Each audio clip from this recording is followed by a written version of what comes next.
Neal Kalita, Senior Director at NTT Global Data Centres. Thank you for being with us today ahead of the Data Centre Expo in Amsterdam. Let's start with an introduction. Tell me a little bit about you, your career to date, and what you do at NTT Global Data Centres. Sure, thanks, James. Nice to be here. So I've been in various roles within real estate and renewable energy for the last 20 years, and really just been kind of covering the overlap between the two as we lead to more decarbonisation. So I've been both an investor and developer of both real estate and renewable energy assets, and a consultant and an advisor as well. So I've been around the houses a little bit. Kind of fell into data centers a couple of years ago when I realized that actually the best way to really kind of save the planet and mitigate climate risk was to work with the richest companies in the biggest sector for energy, which was at the time and still is the data center world. So I managed to get into that. And subsequently brought me here to where I am today, which is at NTT, where I'm the Senior Director for Power and Energy. So basically, I find power and I buy energy. And as part of that, also responsible for achieving our decarbonisation strategy, net zero strategy, which is mainly focused on securing PPAs and EACs, renewable certificates, for our consumption. Okay, great, thank you. And you mentioned there sort of the mix of renewable energy and real estate. Of course, data centers is a sort of a perfect part of that, really. So you mentioned that you fell into the industry a couple of years ago. So tell me about, how exciting that was for you. Was it a really natural fit? What was the potential there that you saw? I think the potential I saw was twofold. One was the type of companies, the hyperscalers and the tech companies, and obviously the fact that we live in an increasingly digital world. I don't think that comes as a shock to anybody. And clearly the data centers are the nodes of the digital infrastructure and core to the digital economy that we now live in today. So it was a natural building type for me to focus on. And I think the fact that they were getting bigger sort of made me think, right, these are going to be prime target for decarbonisation. And you didn't see much about them in the kind of real estate or construction or property press back then, not as much as we do today. So that's a shock to me that data centers are now mentioned, pretty much on every news feed that you go on, from the BBC to whatever you want online. So I think that was. I think we've become a lot more visible. Even my mother was asking me, what does a data center do? When I'm trying to explain to her that what we call the cloud is in data centers, that kind of, and that cognitive leap, I think, is a really interesting thing that we as challenges we as a sector need to get across to all of the stakeholders that meet us and that we interact with both in development and operation. Yeah, absolutely. And you sort of told me a little bit about I was going to ask you about your sort of sustainability ethos and what you believe in and what you've learned over your career. And I suppose, tell me a little bit about that, how it applies to the data center industry, but also, I suppose, get the industry getting these kinds of views and executives like yourself coming in. It all can only be a good thing, I presume. Yeah, I'd hope so, because I think climate risk climate change is the biggest fundamental risk that we face, whether you believe it or not. I think the science is pretty, well, for me anyway, pretty certain that the climate is changing. And as a result, we have to try and do what we can to mitigate that. And for me, I think the climate risk comes across in three R's, which is responding, recovering, and being resilient to the forthcoming climate changes that are experiencing. And I think with data centers in particular, we are going to be a lot more sensitive towards that. I think, particularly high temperatures impacting energy efficiency and PUE and the like, and how much energy we consume. Water, WUE is a big one, the waste that we generate, basically all the basic commodities and the aspects of sustainability. I think the key point to get across as well is that, obviously about the triple bottom line, people, planet, prosper. That's the way we put it at NTT, rather than profit, people, planet. I think if we can get the people right, because I think right now where we are in in the climate risk agenda is we need to change our behaviors. and that's the people focus, then the planet will hopefully recover, and then we'll all prosper. And that's something that pervades all of NTT, not just from GDC, but all the way up to Topco, Japan. That's a perspective that we hold very true. Great, thank you very much indeed. One of the things that, of course, is going to be, it's already becoming a huge impact is AI, particularly in certain workloads. Goldman Sachs said earlier this year that AI will drive a 165% increase in data center power demand by 2030. But there is this increasing awareness of sustainability that you mentioned already, Neal. So, yeah, tell me like how you see this landscape at the moment and sort of how much of a balance is required from customers between the performance demands of AI and scalability versus the need to do it sustainably. That's a great question.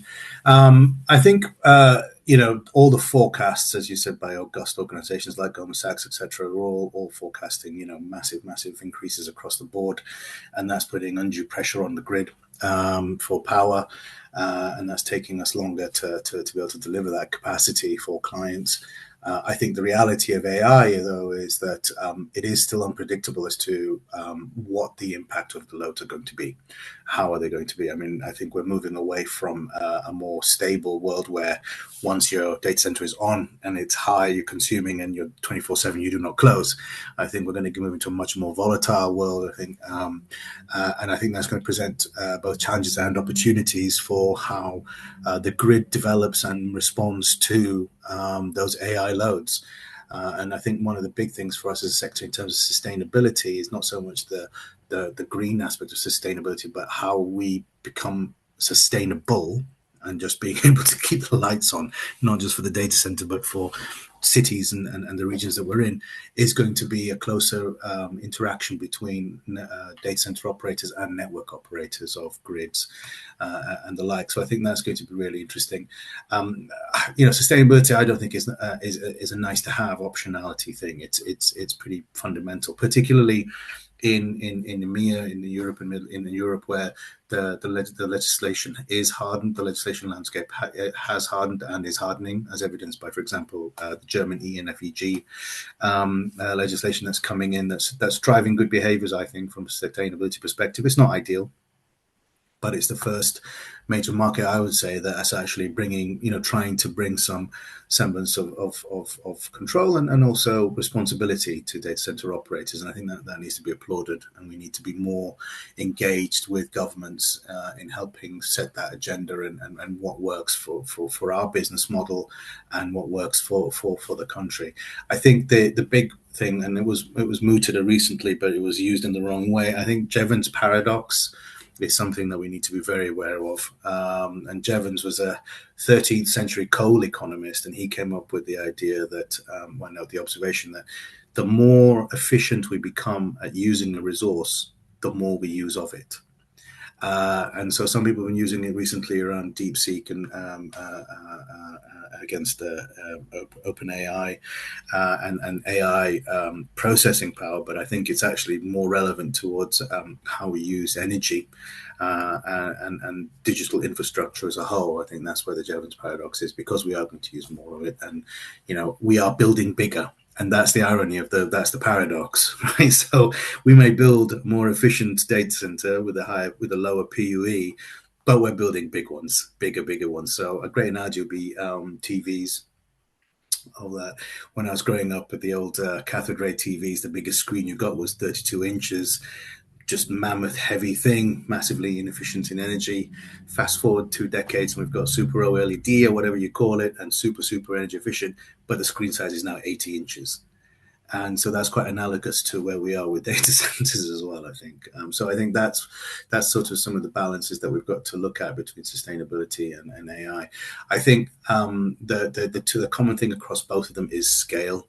The AI workloads and the AI appetite, let's call it, for digital infrastructure is massive, and as evidenced by some of the large data center capacities that are being announced. But I think, similarly, that's got to be reflected in the ambition that we have for the scale of sustainability that we need to be looking at. So that could be, not just buying megawatts, but gigawatts of solar and renewable energy, and then using our scale as operators and as a sector to actually accelerate clean tech. If there is something out there that could be the magic bullet, we should be incumbent upon us to find it, and then use our scale as data centers in terms of the gigawatts that we can see, gigawatt hours and the gigawatt sizes that we have, to really bring that technology to a point where it becomes bankable, it becomes reliable, and then the unit cost drops so much that the whole world can benefit, that every other sector can benefit from it. I think that's something that we can really, really push as a sector, that we should really be looking at. Interesting. Thank you very much indeed. I mean, can you outline how NTT Global Data Centres has been trying to solve, some of the challenges that you mentioned there, sort of deliver on this balance and outline maybe some of the innovations that are currently taking place? Yeah, I think that, I mean, much like everybody, we're looking at advanced cooling and hybrid systems. So we are looking at cooling, because fundamentally, data centers are processing plants. We do processing, we don't store data as such. And as a result of that, we generate a lot of heat. So cooling is something that we have to look at. How we use our waste heat is another area. So we are looking at that, at designs around air and liquid cooling, liquid to chip cooling, and then potentially also using AI to optimize operations. To sort of close that feedback loop, and provide greater response to the variability of AI loads themselves, and then using AI and machine learning. So you kind of get that doubling up, which is potentially very, very interesting. Obviously, we're buying a lot of renewable energy. Just a couple of years ago, we bought at least 1.7 terawatt hours, and that's the point. That's not gigawatt hours, that's terawatt hours. That's 12 zeros of kilowatt hours of renewable energy, and that's through long-term PPA. So again, that's an investment that we're making in renewable energy sector, and helping the catalyst and aligning with our net zero goals. And then we're doing some interesting stuff around smart grid partnerships, and looking at modular design of data centers, and how do we actually become a good grid citizen and support that in terms of demand side response. How can we use some of our redundant infrastructure to help with that? And then looking at some innovative commercial models around how do we bring the technology and the finance, and the overall kind of compliance with legislation, to really create a win-win, both for the communities that we operate within, and also for the planet that we are all under, and then for us as a business, because fundamentally we're not a charity, but we do want to ensure that everybody prospers where we can. Great, thank you. And tell me, I suppose, how this relates to, the customer demand, if you like. What have customers been saying? I mean, generally speaking, what have customers been saying? What are their needs? Is this plugging into sort of existing customer needs? Is it future proofing? What have they been saying to you? Tell me a little bit about that. Yeah, NTTs were quite unique in the way that we balance between both hyperscalers and enterprise clients. So, we have a broad range of client types that we deal with, and some are looking for very, very green and sustainable solutions from their digital infrastructure. Some are just looking for massive amounts of capacity as quick as possible. And then some are looking to us to actually innovate and bring new products to bear, whether it's the technology and the design of the data center, or is it a commercial model that we can actually accommodate with them. So that's where it is. I mean, obviously AI is everywhere at the moment, and I think it is the one of the key drivers at the moment. I think, as we alluded to earlier, I think sustainability is a big part of that as well. Obviously, certain regions are recalibrating their approach to climate risk. But I think what we'll see between now and, let's say, 2030, 2035 is, the rise of climate risk. And I think the one sector that, people don't really talk about in data centers is the finance sector. They're very, very aware of climate risk, and stranded assets around that are being built in the wrong location, or that may result in some kind of loss financially for their investors, or looking at how a data center could bring down a network, an electrical network, that may impact not just the data center or the areas around, but potentially wider impacts, which has impact for the finance sector in terms of insurances and other assets around that. So I think that's a really key aspects of climate risk that we have to look at. And then there's obviously the climate change events themselves, and how we keep up with our 5 9s capability, and also, how we actually be a catalyst for our communities, because I think there is a growing tension there, and I think we need to be more open with our communities and stakeholders that we operate in, and we have to look at being able to bring more than just the waste heat and investment and jobs. I think we have to start looking at how do we encourage education, how do we actually drive different behaviors. And one of the nice innovations, that one of the nice things that we do at NTT, we do a lot of volunteering. It's a big part of us giving back. It's part of our Japanese heritage to be very considered around that. I realize I've deviated somewhat from the original question, but I think for me, the most interesting technology that is out there that NTT can bring to bear has only just been announced. It's called IOWN. It's a new form of fiber communications technology. I'll be honest, I don't know too much about it, but what I do know is that the latency it reduces, it improves by means that, from my perspective as a data center developer and operator, we can potentially start to look at wider locations, locations further away without that loss, and that can actually help reduce the strain on the environments or the communities or the tier 1 locations where we currently, we're all kind of coalescing toward. So I think that's a super exciting technology, because it will open us up. Because you always get the question, why aren't we building these things? If they run so hot, why aren't we building them in the Antarctic or in the cooler locations? Part of it is power, and the other part is the fiber. And being aligned to the availability zones and the kind of latency that the cloud and the digital infrastructure needs. So I personally think it's a really exciting and important technology that NTT is bringing to the world, and I'm very proud to be part of an organization that does that. Great, thank you. I read NTT Global Data Centres' most recent sustainability report released earlier this year, and very interesting read, particularly drilling down into the strategy around how the data centre industry, as we've spoken about, must be, quote, aligning technological progress with conscientious environmental and social care, which is what you've just been talking about, Neal. I mean, for those who haven't been able to read it yet, perhaps, from the renewable energy side of things, could you share some of the insights from that report and what we can sort of take away from it? Yeah, I mean, the headlines are that renewable energy for us is one of our key cornerstones of how we deliver our NTT Data's net zero strategy. We currently have secured enough renewable energy to cover over half our non-IT power renewably globally, and we've got some very aggressive targets to achieve the scope 1 and 3 emissions by 2030 and 2040. I personally am aiming for 2030. I always like the challenge. We believe we've got a very good policy around our PPAs that me and my team helped define, which was, we want to look at securing the clean energy to support the growth, whilst also aligning with the local grid modernization effects. And that's part of that is, when we apply for power, we do look at how can we bring investment and catalyze that network and improve its resilience, to that, and what commercial models are there that we can engage in that will help us improve the resilience of the grid.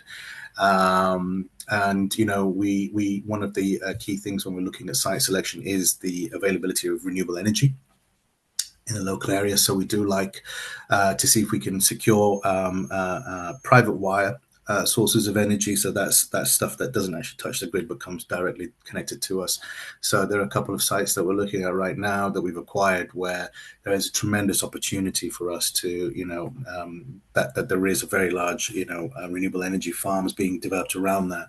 So we're in active talks with those developers to say, okay, hey, one hand would love to buy the PPA, but also B, maybe would like to put some equity in, or C, can we look at retrofitting some battery storage to actually get us to be able to consume and more of that renewable energy over a longer period of time for when the sun isn't shining or the wind isn't blowing.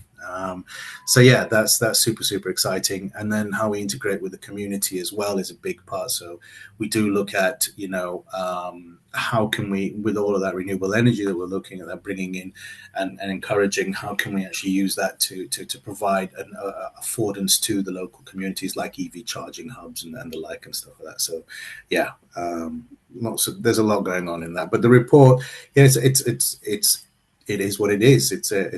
We're very proud of what we've achieved so far. I think our sustainability team has done an absolutely amazing job to get where we are in the 3-4 years that we've been running it. And I think, personally, I think it's one of the best and one of the most considered approaches to sustainability in the data center sector. I hope people who read the report get a sense of that, the commitment that we've made to it, but also the investment that we've made to it in not just money, but intellect, in being careful and smart about how we actually do this. We're not trying to hide or run away from our obligations, quite the opposite. We want to lean into it to make it a competitive advantage, because at the end of the day, it's going to be good for everybody, right? Great, thank you. You're speaking at Data Center Expo on a panel titled "The AI Tsunami Transforming the Modern Data Center." I suppose we've spoken about it a bit in this conversation here, but what message are you looking to get across, and what do you hope attendees are going to learn from your session? Well, the first thing is to question a bit of critical thinking. Is there actually going to be a tsunami? And it's not just about the scale, but it's also about a pivot from predictability to volatility, and the increased rise of the unknown unknowns that are coming down the line potentially, that we need to either be resilient for or be prepared to recover from quickly. I think that there is going to be increased grid instability whilst it gets upgraded, and so we need to be agile to it and more collaborative with network operators so that they can see that. I think that AI is shaping every layer of the data center stack. Every aspect of its design, from, as we touched on already, from cooling and power to latency and sustainability. And I think we've already touched on, the stuff that NTT is looking at doing around that. I think resilience is going to be a big part of sustainability. And that's not just our 5 nines availability resilience, but it's also the resilience that we can bring to the local community and to the infrastructure networks that we're plugging into. Because at the end of the day, data centers are a node of hyperconvergence of multiple networks. We bring in fiber, we bring in power, bring in water, bring in data, even roads and even gas networks, etc., all coalesced around these buildings to provide the digital infrastructure for the digital economy. And I think that's we could become a single point of failure if we don't build resilient systems and network, and nodes of the digital infrastructure. So I think we do that already. I think the challenge is going to be keeping up with that scale that we talked about. So yeah, I think it's exciting times. I think this is probably one of the fundamental changes. The data center sector has these step changes, and I think we're in one of those right now. And one of the things we're asking ourselves internally is an AI data center a new typology, a new type of data center that is so fundamentally different in design that it needs its own category, like a tier 5 or whatever you want to call it, potentially, to make that distinction. Because I was at a data sovereignty conference recently, and what was really interesting was, there were these tiny little South Pacific islands, and they were coming. I was the only data center guy there, and they were saying to me, Neal, how do I fit a data center like yours, one of yours, on my island? Because it'll take more power than all of our islands together. And I think, well, you don't need to be a tier 4 data center. Not everyone needs that, but so I think that's an interesting one. That there will be many locations where there will be different types of data centers of different tiers based on availability, according to the Uptime Institute. I think also what will be also really interesting is how the digital sovereignty, the legislation around that, and AI's need to abstract it and move it to an LLM type location, which may not fit under that legislation. So I think I think it was at the beginning of this year or last year, but China's come out with its own legislation around data sovereignty, where they're saying any tech company that's using Chinese data of people, etc., for AI has to be done in China. They won't allow it in our country, and I think we're going to see that. I mean, that's a massive market on its own, right? So I think we're going to see more and more of that coming through that data sovereignty, and I think that will change the deployment of AI and where it goes, and just how much we need to build where. Great, thank you. And I was going to ask what you're going to see in the next sort of 12 months, but I think you've already answered that to a degree. So let me rephrase that and say, how do you expect the pace of innovation to develop? Is it only going to accelerate in this space, do you think, with what you've identified there? If by pace, I hope stuff fails fast. I think if we if we're basically we're at this point where we're just throwing all the spaghetti we can at the wall and seeing what sticks, right? What's going to be, and I think one good thing about the sector is that the stuff does fail fast if it doesn't work, and it should. We need to fail fast because we need to succeed. We need to succeed in decarbonizing quicker. I think the other thing that we'll see accelerating is the collapse of platforms. I think we're going to see some of these new platforms not being viable after a little while, when the well-meaning funders behind them will realize that actually, yeah, you've deployed all the capital, but it's 5 years before you get your power, so you're not going to get return on that investment for a little while. I think we'll see a wave of many, many, many more bragawatts. And I think it'll be an interesting one to see just where those locations, that have committed to that, what happens when they don't get built. I hope there's nothing there. I think the other thing that will accelerate is a dash to gas, which is basically, we're already seeing, gas turbine and gas engine supply chains, already knocking out long lead-in times, getting much longer because that need for power. I mean, the fundamental point is data centers make money by speed to market. So that's the key driver behind why everything gets so accelerated in our sector. So that's why I hope things fail fast, because then we can move on and look for the next big thing and throw our weight behind that. I think we'll hopefully see which way the wind is blowing with SMRs, with small modular reactors. I know there's some big announcements being made today in my country, in the UK, around that. I'm intrigued to see how that's going to pan out.